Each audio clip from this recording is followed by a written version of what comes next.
Guys, this is What If Deku Was Homelander, Good Version, Part 1. Now, this is a what if.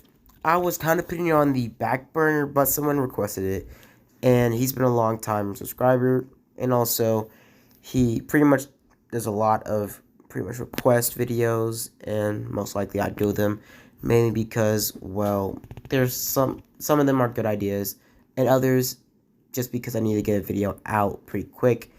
And at that point, that would be a video I would post if I don't have my script ready or I don't have my video thumbnail ready for my next video. So yeah, so this is a what if I've just put together last minute, and I'm going to start doing now. Let's just get into the video and let's start. Now, let's get into the video. Now, let's start our story off with how this universe is going to be set up. Now, this universe is going to be similar to the boys' universe, but not quite. Now, quirks will still be a thing, but in this continuity, quirks would have been the result of Compound V, and also a certain other compound. Now, it would have been two different compounds, Compound V and another special or type of secret ingredient that would make quirks able to not be dangerous or deadly to humans while, put into their blood system. Now, let's say near the year World War One, World War Two, basically quirks would have became a worldwide thing. After doing Vaught's experiments, they would have, well, accidentally, pretty much, this is pretty simple, well, dump a truckload, I mean like a citywide load of Compound V. The Compound V also going to fishes, other animals, fishers, picking up other animals, eating them all around the world, selling those fishes, fish oil, being, pretty much distributed throughout the whole world, and eventually going around the whole entire world. Every person on planet Earth in the span of a year would gain a quirk. And also genetically modifying, since the extra, secret compound would have modified the Compound V to be in their bloodstream, but also merged to their DNA itself, meaning that their children would have powers as well. Them turning them, or, well, pretty much calling them quirks. Everybody in a year span would get quirks. Their children's children would get quirks, and eventually the quirk society, heroes, number one heroes, something like that, would have built up. Now, doing the events after, the first couple of years of people getting settled with quirks and stuff like that, they would have been planning on pretty much making the Hero Society. As quirks would start settling, that's when the Hero Society would have came up and arose, vigilantes, because, crime would have gone in a all-world spike. Because it would be like, anime, but more of boys realistic. So, pretty much people were getting killed left and right, since people were just getting powers, and most people were low on money, or just wanted to become a villain, or just overall just hated the world. So, they killed people and robbed banks, and just overall gave the police a hard time. Over the course of a couple of years, laws were put into place for people not to use their quirks without permission or without a warrant, without a license, aka superheroes and a bunch of other stuff. So, heroes and licenses were put into place. A couple years after that, the first, pretty much number or rally of heroes to first to one like 1,000 or whatever, first to last. Pretty much the first hero would be a part of a hero group, basically doing this, whole entire thing. In Japan, that's where the Seven would have made their debut. In America, a little bit different, but I'm not going to get into that. So, you know what? Scratch it. This is going to take place in America instead of Japan. Now, in Japan, it would be in every country or every town, it would be a superhero team.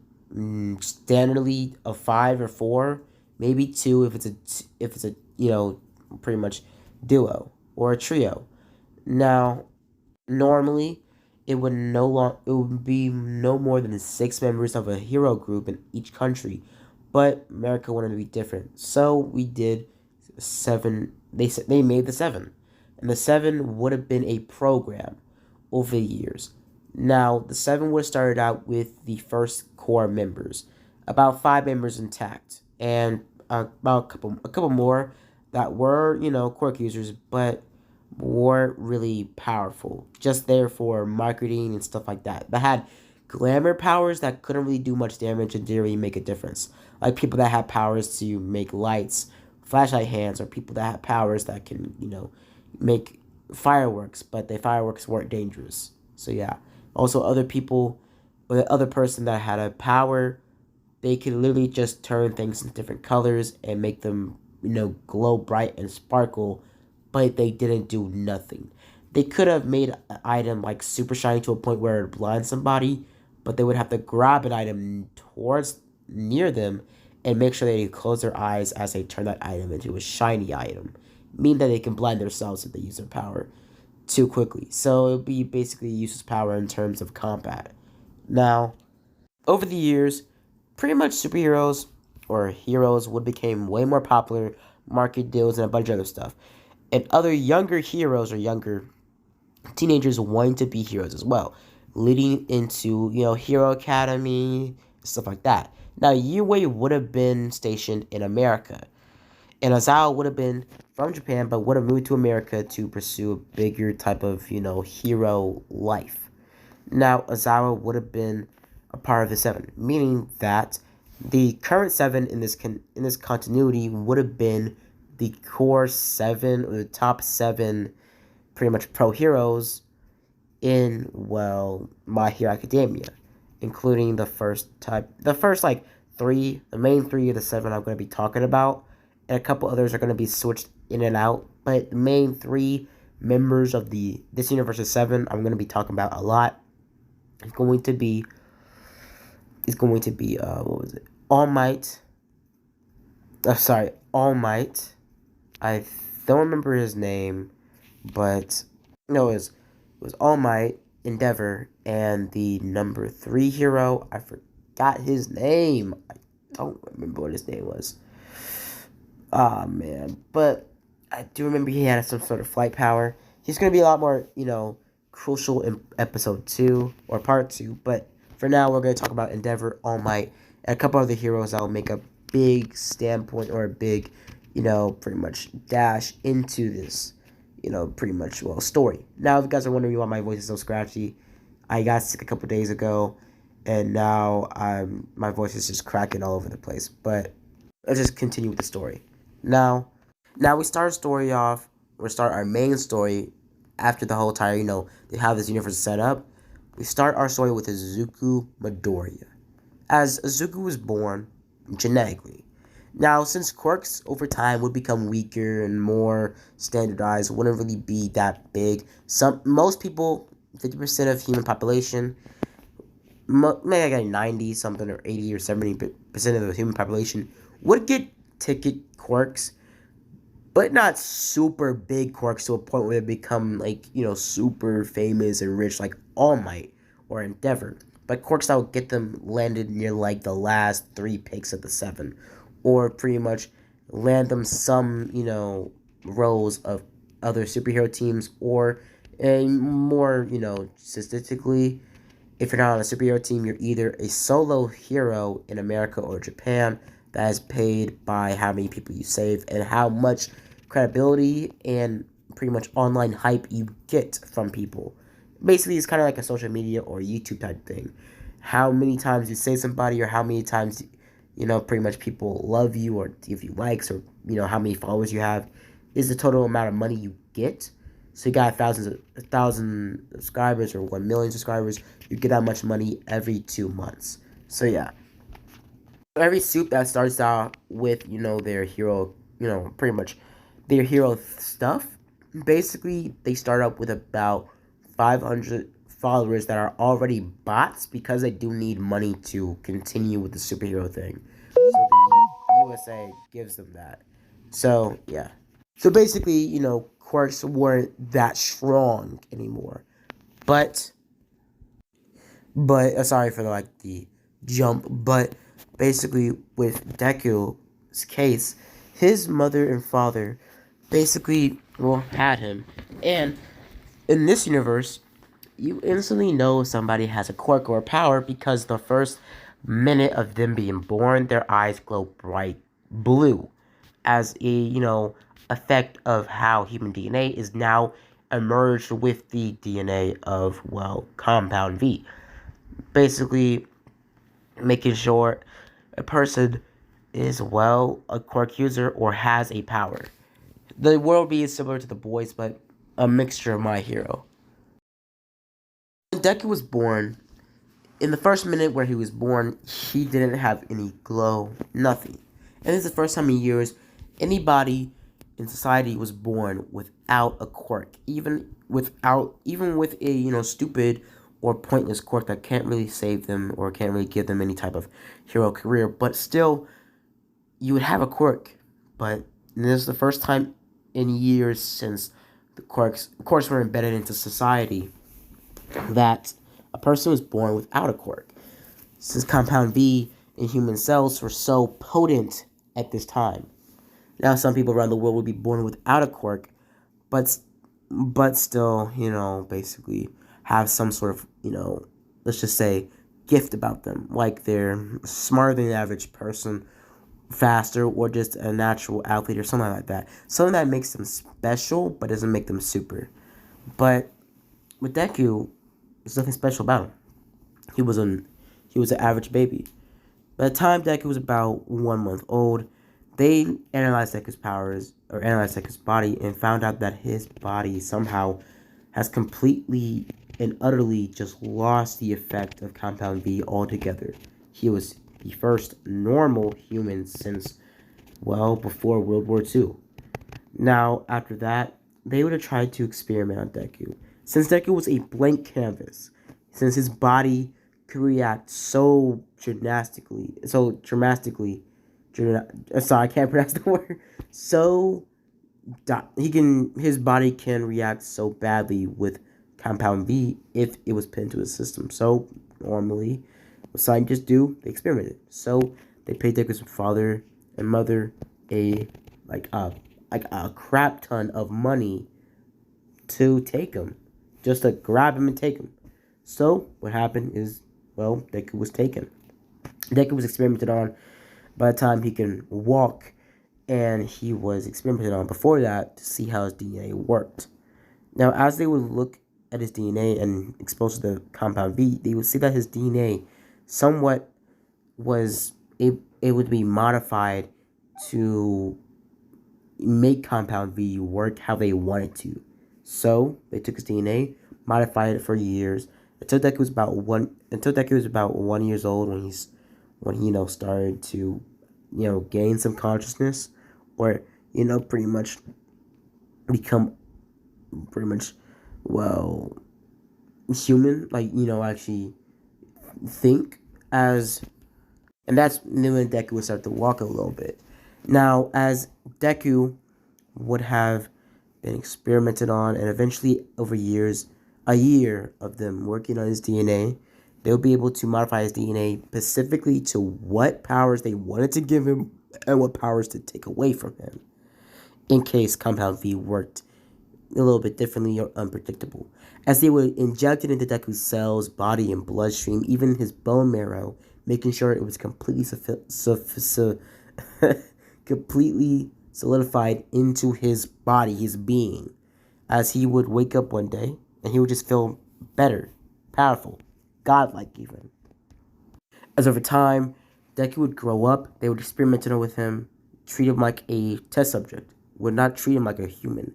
But in this continuity, something different would have happened. Something with hope would have happened to make Deku a better person and to actually make him, not like Homelander, better. As over time, as Deku would become about, let's say when he was about 10, when Deku was doing experiments and, pretty much, taking or, just training with his powers. We'll go over a little bit of rundown of his powers before I go back into the story. Deku's powers, they're basically just like Homelander's, but a little bit better. Now, his strength is on par with, Omni-Man, or Superman-ish strength. He's not as strong as Superman, but he is strong enough to go maybe toe to toe with Superboy or All Might or Omni Man, maybe even Invincible. But he is stronger than the original Homelander in comics and in the show. So yeah, he also is fast. He also is as fast as, let's say, Quicksilver from Age of Ultron, like Mach something. He can fly incredibly fast, about as fast as Superman. And for his laser vision, he has the same type of heat vision as Homelander. As Homelander, and he also does have cold breath and X-ray vision as well, like powers from Kryptonian lore. And also, he does have super hearing and super smell. He also has super sight as well, and invulnerability, super strength, flight, and mainly all of the powers is Homelander, just a little bit stronger, like 1% or like 5% stronger, and also he does have cold breath and a couple other Kryptonian powers, but he's nowhere near the same level of strength as Superman. But he is able to maybe go toe to toe with Invincible, Omni Man, and let's say Connor Kent, or probably Jonathan Kent's Superman. So he can probably go toe to toe with them. No, no, go. He can probably go toe to toe with Connor's Superman, but yeah, so he would probably go toe to toe with Omni Man, Invincible, or Superboy. But I'm pretty sure he would, not. He would be able to give them a good fight. But I'm pretty sure, in terms of fair fighting, he would probably lose. But if he fought dirty, like if he took some kryptonite out, or he, fought really dirty, he'd probably win. But really look at it, death battles aren't really about statistics. It's more about who fights dirtier. Since in a real fight, nothing's really fair. Now, after I get done with Deku's powers, I already got done with his powers. Let's go back to the story. Now, what would make Deku different and make him better than Homelander, make him good, as well, one of the scientists there would have been Deku's mother. Deku's mother going under, pretty much surveillance, becoming a scientist over the years because she missed her child. She regretted giving her money away because she didn't actually give her son away. They were in debt, and his father went behind Inko's back and gave up Deku. Since Deku's father later on in the story, let's just say he gets dealt with by Deku. But basically, since Deku, was raised by other scientists to, build up his social skills, as his mother would take time out of her day and even take him out in public sometimes at some secure areas where there's not a lot of people there. Sometimes taking him out in the open world, but not really taking him out in the real world. So simulations of a fake town they would take him to make him socialize and make him able to be approachable.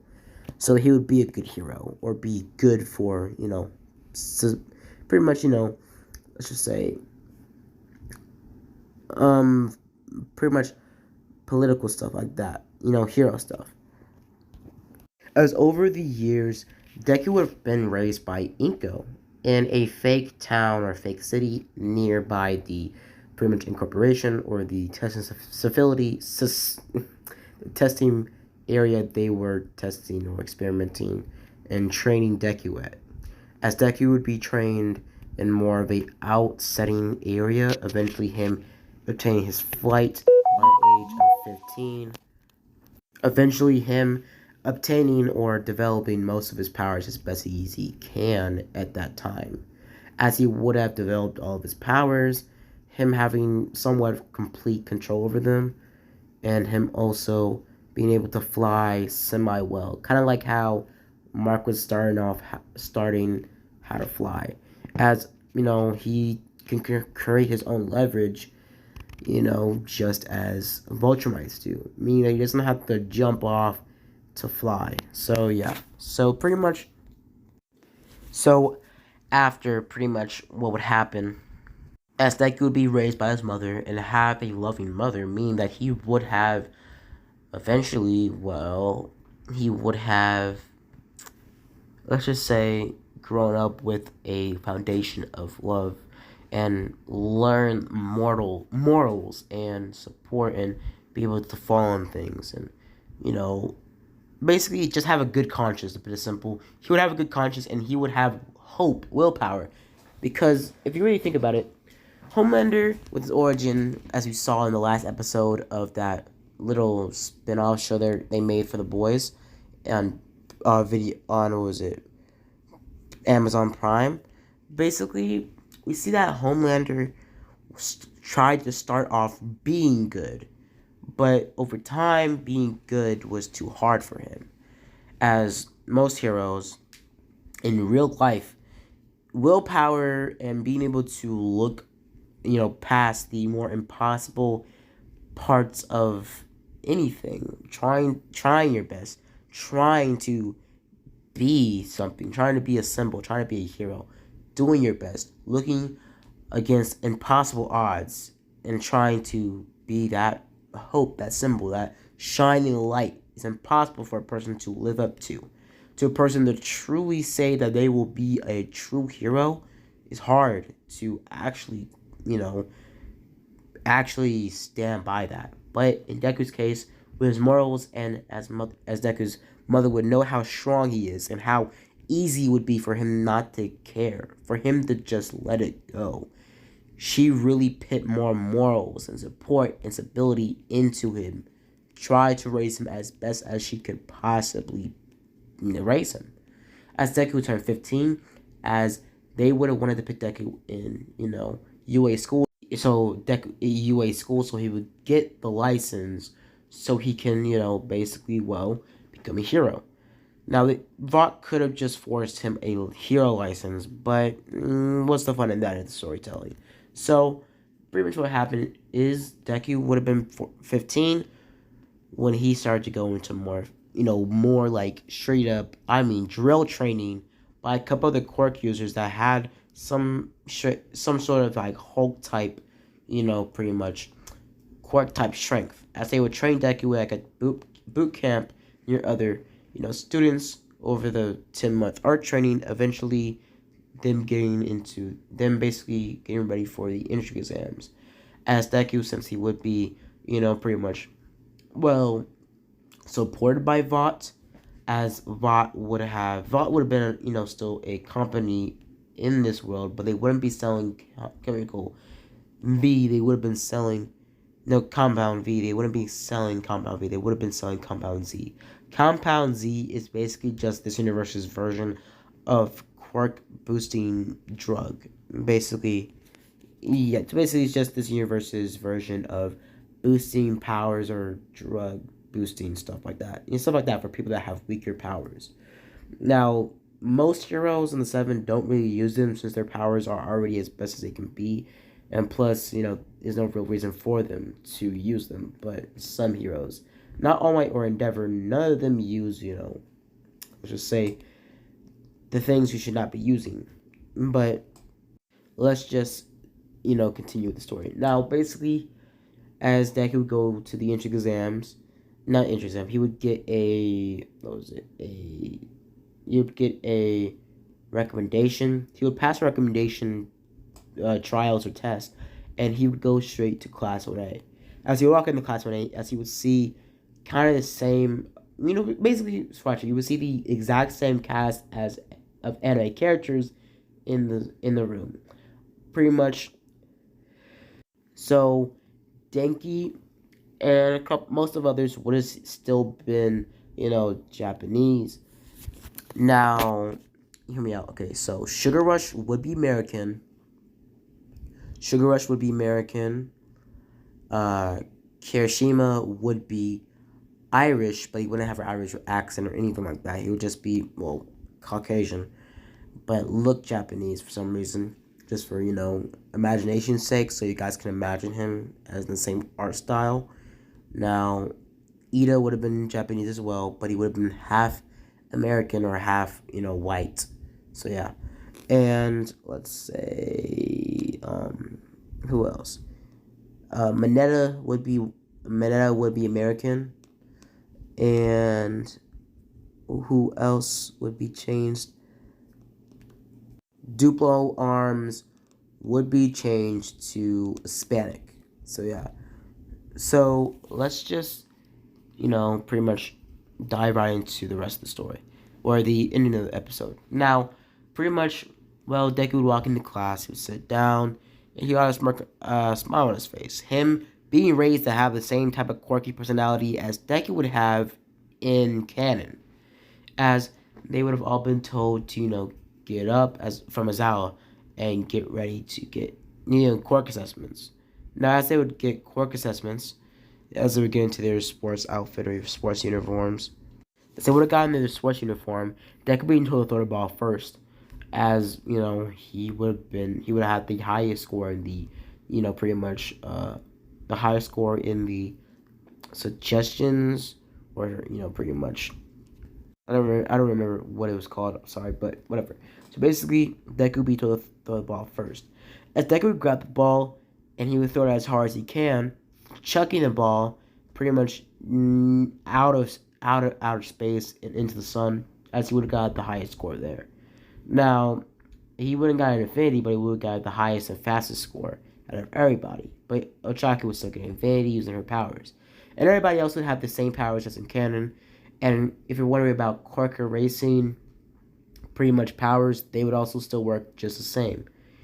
So yeah, so basically, as that would happen, as we would see that Deku, for the long jump, would have just levitated over the sand pit. The race Deku would have won that, no diff. He would have had a little bit of a runoff with Ida afterwards. Not afterwards, but he would have had a little bit of a, pretty much fight with Ida, basically them running right aside each other, but Deku just speed blitzing in the last minute or the last foot of the race, getting first place. As for the grip test strength, Deku would get first place in that, and basically overall Deku would get first place in everything. As Deku would get first place, and pretty much everybody else gets sent back home. Now Bakugo would still be a part of this whole entire thing, him still being Japanese and also half American, his father being American in this continuity, moving to America to give Bakugo a better chance of becoming a more popular hero. Because, he knew Bakugo wanted to become a hero. So by the time Bakugo was about 10, they moved to America. And also because Deku's father had a job offering in America that would pay him a lot more money. So yeah.